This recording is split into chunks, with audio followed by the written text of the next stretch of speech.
Homemade oblong.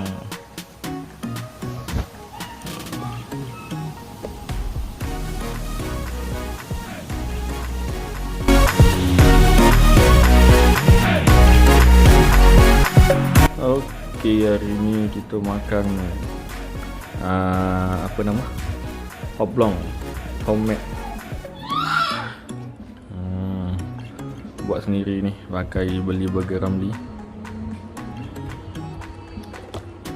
Kentang beli kat Giant.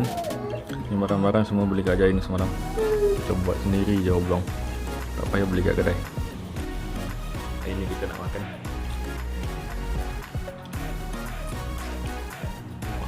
burger oblong homemade tu je tu.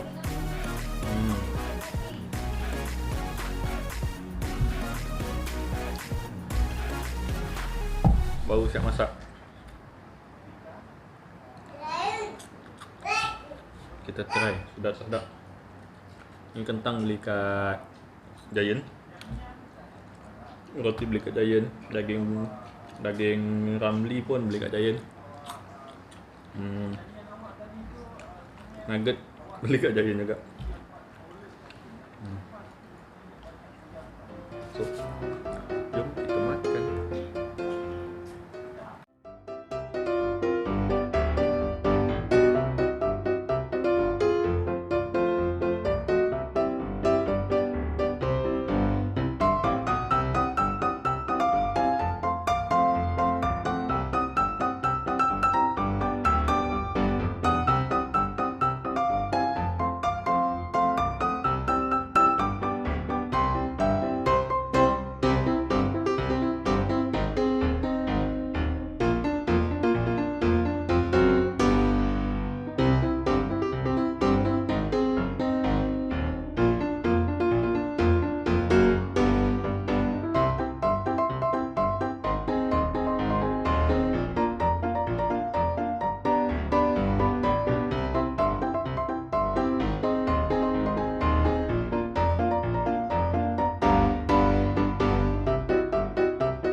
Habis lah. Bye bye.